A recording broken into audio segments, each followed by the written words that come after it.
Hey guys, welcome back to another video.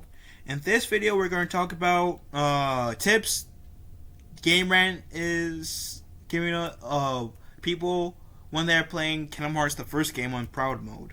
I'm going to skip that beginning because it's just an introduction. I will put this article in the pinned comments down below, so if you guys want to read these in the future, you guys can. Grind as you go. Proud Mode. This is the first one. Grind as you go. Proud mode can be extremely challenging if Sora doesn't spend enough time grinding. Thankfully, there are several areas where leveling can be done quite quickly at the beginning of the game. The second district in Traverse Town can be a great place to start, but those willing enough can even begin on Destiny Island.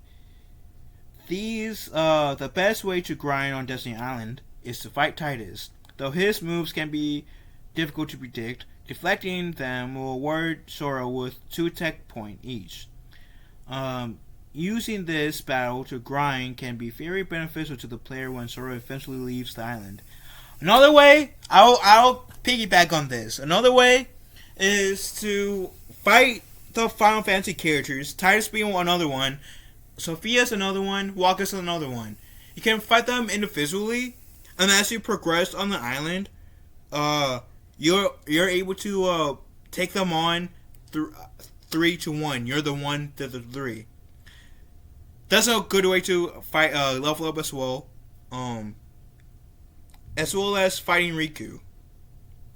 Now, fighting Riku not only will help you level up, but will give you potions as well, which can be beneficial in the future. Because even though you can't buy the potions by ethers later on, buy some other items that will help you on your adventure. Fighting Riku multiple times will give you potions that you can use later on the line. That will be beneficial. That way you don't have to hurry up, go to Traverse Town to see Donald's nephews to buy the potions. Same with when you're fighting the Final Fantasy characters all together at once. As you beat those 3 characters on the island, it will give you a potion as well as helping you level up. Now there are some people that has leveled up to level 99 before even progressing off of the island. I never did that. I never had the patience to do that. But it's doable. As I said, as I kind of hinted, you have to have the patience for it. I never had the patience for it. But if you are patient enough and willing to really grind, I want to say about 3 weeks, give or take, then it should be, I don't want to say easy, but you should get to level 99 relatively soon. So that's another challenge you guys can go to, even if you're now in Proud Mode. Learn when to block. Though blocking enemies in the original Kingdom Hearts game isn't as efficient as blocking the sequel, it can be very effective depending on the situation. Mastering how to guard requires the player to be patient and studying the pattern of the enemy they hope to defeat. The guard ability will unlock. I can't English right. The guard ability will unlock by leveling Sora up, but it is up to the player to choose when they obtain it. Choosing the Dream Shield during the tutorial suggests will result in Sora obtaining guard at level 15. Picking the Dream Shield will also increase Sora's defense, so if you can help, it can help a great deal in the long run. So Starts the dream sequence starts at the very beginning of the game. You get to choose between a sword, a staff, and a shield. As this article suggests, the shield gives you an increase in boost, an increase in defense. The staff gives you an increase of magic. The sword will give you an increase of strength. I'm accustomed to choosing the sword, but if this is the first time you're playing on Proud Mode and you're a noob to Kingdom Hearts, then yes, choosing the shield is my I will back this up. It is my suggestion to you guys as well. It's mostly if you guys are newbie trying to wanting to challenge off the bat. Plus, I almost forgot Proud Mode is if you do Proud Mode, you get to unlock the secret ending without having to do anything else. If you go I think on Standard Mode, then you have to unlock complete all the gummy missions, find all the Heartless, find all the Dalmatians, do unlock all the Trinities, and pretty much complete Jiminy's Journal to get the secret ending. Proud Mode, you get to eliminate the extra work and just play the game. You don't even have to do complete Jiminy's Journal. So that's another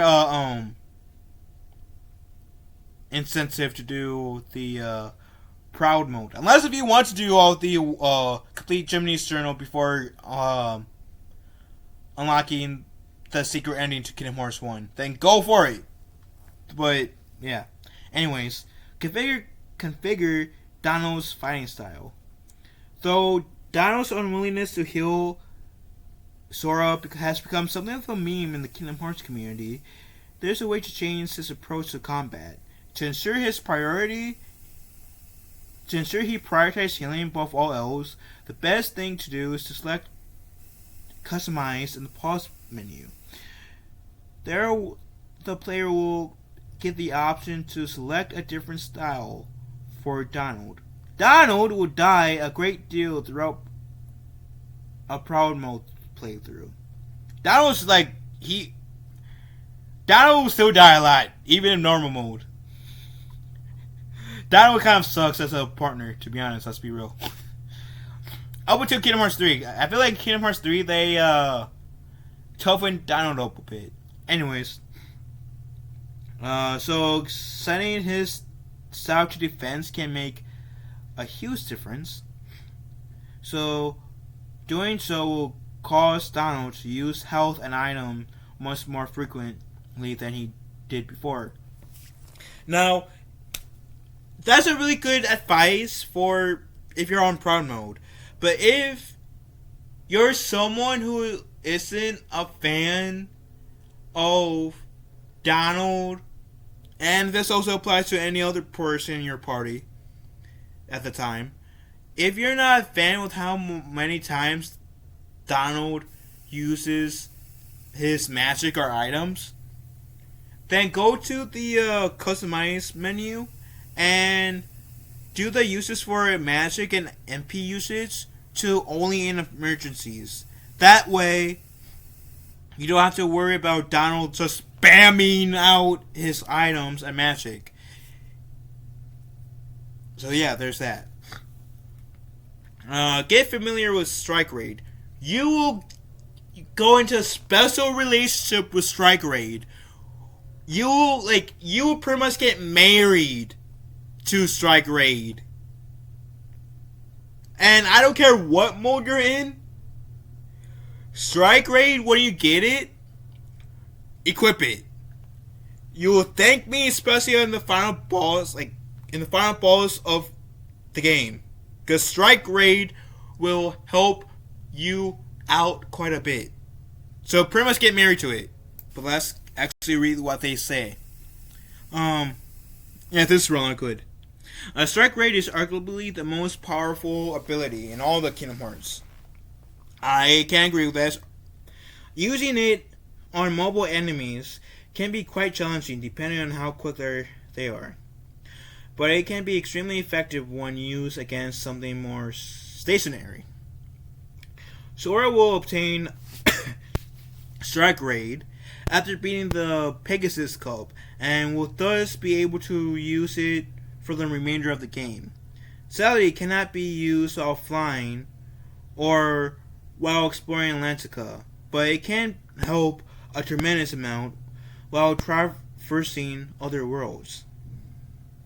I forgot you couldn't use it in Atlantica. I remember you couldn't use it while flying, but in Atlantica I forgot. It allows Sora to, Strike Raid. It allows Sora to keep his distance while attacking, while also making him invulnerable to oncoming blows, making it one of the most useful abilities Kingdom Hearts has to offer. And again, you want to get yourself familiar with it. Pretty much marry that move, especially in the final boss of the game. You want to equip it as soon as you can. Like it said, you won't be able to use it in Atlantica, which is the Little Mermaid world. And when you get the power to like glide, you won't be able to or not glide, fly, which is in Neverland. You won't be able to use it either. But in Neverland, you at least get to use it, but you can't just fly. And like I said, I highly suggest this move, regardless of what mode you're in. Use this. Equip it. Get attached to it. Make it your favorite move ever. Trust me. Choose the Dream Shield. Discard the Dream Rod. The original Kingdom Hearts opens with a truly memorable sequence as players are thrust into a strange yet intriguing tutorial that teaches the basics gameplay elements. Before Kingdom Hearts shows players the basics of combat, they are thrown into the deep end of the surprising decision. At the start, players are tasked by selecting between the weapons: sword, shield, and staff. Players must choose to keep one and discard one. And I kind of relatively, I somewhat explained this earlier. I just didn't explain that you have to discard a weapon. So let's keep going. For a Proud Mode playthrough, players should choose to keep the shield and discard the staff. I usually discard the staff anyways. But I'll let them explain. There are two very specific reasons for doing so. As shield that keeps as keeping the shield provides the two most valuable abilities early on. With the Dream Shield, player will get Leaf Bracer and Second Chance much earlier than the other two options. This will also provide players with the highest starting defense and item slot. The next choice is to discard the staff, as doing so will only negatively impact how much AP Sorrow stats starts with.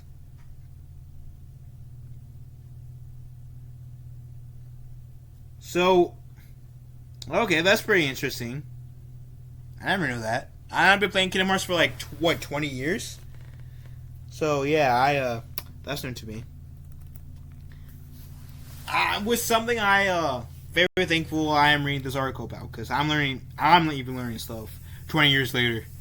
Anywho, hold on elixirs for later battles. Yes! I don't even have to read this. Yes! Elixirs can be synthesized upon unlocking the synthesis shop in Traverse Town, but obtaining the necessary materials to make them can be quite challenging. 1 power crystal, 1 shining crystal, 2 bright crystals, and 4 auriculums are required to do so. So it's better to hold on to whatever elixirs are found throughout the game, throughout the playthrough until later. Offensive magic isn't overly useful in the original Kingdom Hearts, so discarding the Dream Rod is a smart choice. However, doing so will limit the amount of MP bars Sora can obtain. This means Sora won't always get the chance to use Cure to heal himself. Storing elixirs will render the restrictions somewhat less frightening. And regardless if you keep the staff they're mentioning or not, I still would say save the elixirs. Especially when you go to the final world. And even when you go to the final world. Because I'm really trying not to spoil it. I'm trying to give you guys I'm really not trying to spoil the game too much. For those of you who are new to the series, it's so hard right now. But when you go to the final world, before you get to the final boss, there's this door, right? And there's a safe area. If you have any elixirs, equip them, but for Sora. Don't worry about Donald and Goofy. Just equip them for Sora. If you have anything left, then yeah, use them for Donald and Goofy. And save. And then go through the door. Those of you who have played Kingdom Hearts, who know what I'm talking about, those who are new to Kingdom Hearts will find out what I'm talking about. So, I hope I didn't spoil too much unintentionally, because I was trying to keep it. I was trying to keep it anonymous. Anyways, choose the correct path. Whatever that means. During the tutorial segment, Sora will get the opportunity to converse with Tidus, Wakka, and Selphie on Destiny Island. The first interaction with the iconic Final Fantasy characters sees them posing a series of questions in the yet-to-be Keyblade wielder, but it's up to the player to decide how to answer. The way Sora levels will change depending on the answers he chooses. So it's vital that the player carefully considers each option, which I forgot that was a thing. Cause I was just randomly answer the questions, not really not really keeping that in mind. So that's a helpful reminder for people like me. Anyways, choosing the top answers in each list will allow Sora to level up faster until he reaches level 40. The middle option will cause him to level normally, and the third option will result in him leveling slowly until he hits 40. The first option is ideal for those who wishes to experience the main story, but those hoping to complete all the post-game content may prefer the second option choice. So there you go. And always cast Aerial. Who is, for those of you guys who doesn't know what Aerial is that go to the magic section and it has that one circling around you or whoever else you cast. Sometimes when casting Aerial, Sora has the habit of screaming, "Defense!" This enthusiastic shout pretty much cements why Aerial is an important tool to have throughout Proud Mode. And I did not realize that until I went through the gameplay on my Phil TMNT channel. Because I didn't know that. For a while I thought Aerial was a useless tool. And then someone had to tell me that. I said, oh. And I saw the effects of it causing you less damage. It lets you take less damage. It's ooh, I like this. Anyways, Aerial adds a layer of defense that will have all incoming damages for at least 18 seconds. The spell itself will cost 2 MP to cast, but for the best result, Sora should always be surrounded by wind. While Aerial alone is incredibly useful, its next level gives an extra thing. Aurora provides a barrier that will inflict damage to an enemy touched by the wind. Aurora takes it further up by adding the power of the damage and adding a deflect ability. Considering how strong both of these upgrades are, they will require more effort to obtain. Aurora is found in Neverland by using the Yellow Trinity in the ship's cabin. And to get the final stage of the spell, players must collect all 99 missing Dalmatians for Erica. The spell is given to Sora by Pongo and Perdita in Traverse Town upon returning with all their puppies found. Don't forget to get Kiraga before the final fights. Oh yes, that will help a lot. Kingdom Hearts Final Mix continues the Final Fantasy tradition of spell levels, with the majority of upgrades magic coming the additional suffix of Ra and Ga. As mentioned under the explanation of Ario's spells benefits, sometimes these spells are not simply granted to the player and must be earned through additional action. Since Proud Mode will be dishing out some very heavy hits, the most important spell will be Cure, as well as Kira and Kiraga. While Cure and Kira are given to the player, Kiraga can easily be missed if players are not on the lookout. Kiraga can only be obtained near the very end of the game by talking to Aerith 3 times in the Hollow Bastion library, right below the save point. Considering how vital Kiraga is against Kingdom Hearts' toughest extra bosses, talking to Aerith is a quick detour that is a necessity for the late game. Which, I know like one of my friends is streaming that game, Kingdom Hearts 1 right now, so I have to remind her once she reaches that point.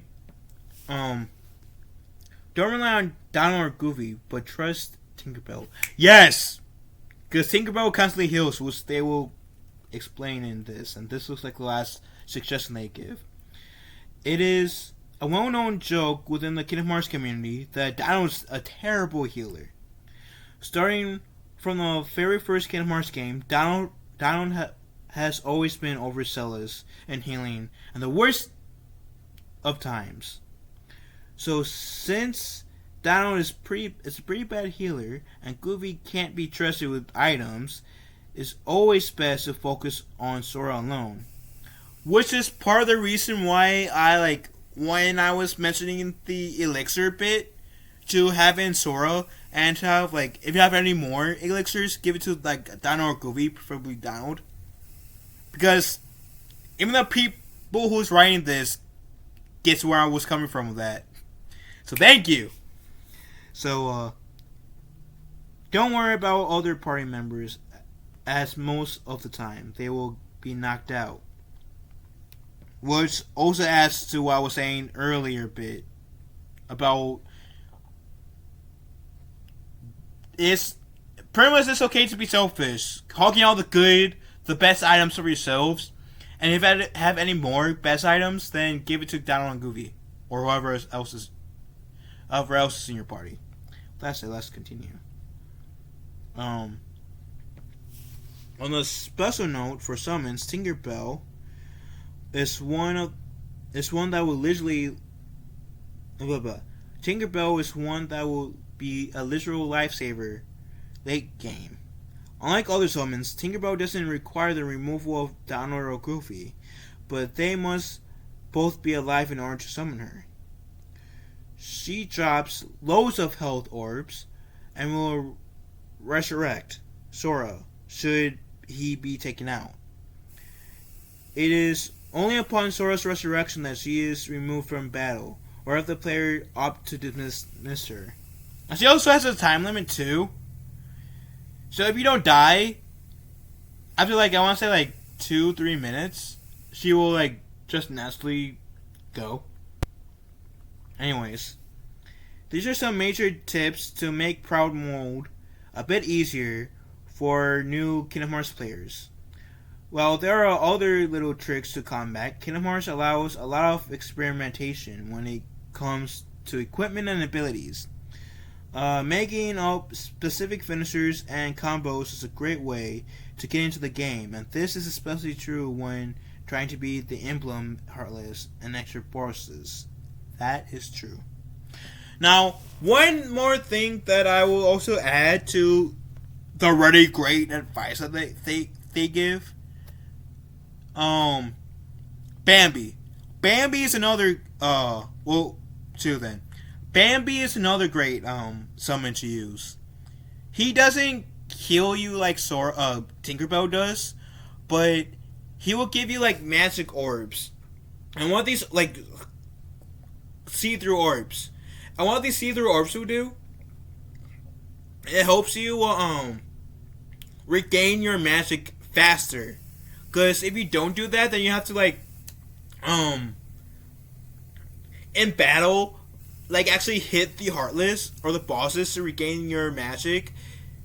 And in some cases that might be difficult and could potentially lead to your downfall. So summoning Bambi could help you. Could. And because it will give you the chance to heal yourself. I think Bambi will make you like Sora be the only one fighting. But also, when you get the other stones, right? So there are 4 summon gems that you want to get. Like 4 summon gems that you obtain in the game. The Earth Gem, which you will receive from Leon in the Secret Waterway. Water Gem, Water Glam, which possesses Dumbo. Get in the chest of the mouth in Monstro. Nature Spark, which is Bambi. You have to complete Pooh's Honey Hunt. And Fire Glow, which is Mushu, which you get after defeating Maleficent. My suggestion, as soon as you get those gems, which is Earth Gem, Water Gem, Natural Sparks, Fire Glow, as soon as you get them, go to Traverse Town, go to see the Fairy Godmother. Because one time I made the mistake of saving all 4 gems, with exception of Simba. So the other 3 gems, I made the mistake of saving the other 3 gems, and I like couldn't cast them in as the same goes because I guess they have a time limit. So like you get Simba like from the Secret Waterway, but the game will automatically give you Tinkerbell and Genie by being their respective roles. So once you get the Earth Sign Gem, the Water Glam Gem, the Nature Spark, and the Fire Glow gems, after you beat the worlds, after you receive the Earth Gem, no Secret Waterway, go to Merlin's area to go to see the Fairy Godmother to get that. Once you beat Monstro, essentially, go to the Fairy Godmother. Once you beat the Pooh's Honey Hunt, go to the Fairy Godmother. And once you beat the dragon version of Maleficent, save and go back to Traverse Town. Go see the Fairy Godmother. Trust me, you guys will be thanking me. Unless if you don't care about getting the summons. But they are somewhat of a time limit, so that's also my other advice. But with that said, my 2 added advice with this already. What do you guys think? If you guys are also an expert at Kingdom Hearts, and want to add on to any of the advice this article I myself gave, feel free to do so. I want to if we can help each other, that would be great. I want to like at least my corner of the Kingdom Hearts community. I want to like be as supportive as I can. So yeah, if you guys get any added advice or think that one of my 2-3 advice that I gave was like iffy, or you disagree with any of the advice in here, say it. We all have equal voices here. So that said, love you guys. Have a wonderful day. Be kind to one another. And I will talk to you fellow mutants later. Fellow mutants, episode you saw my Ricardo on my Field Team and T channel, which I call my followers mutants. I need to come up with a good name for my Kingdom Hearts channel viewers. So, but anyways, later, taters. Love you all. Have a wonderful day. Be kind to one another, and may your heart be your guiding.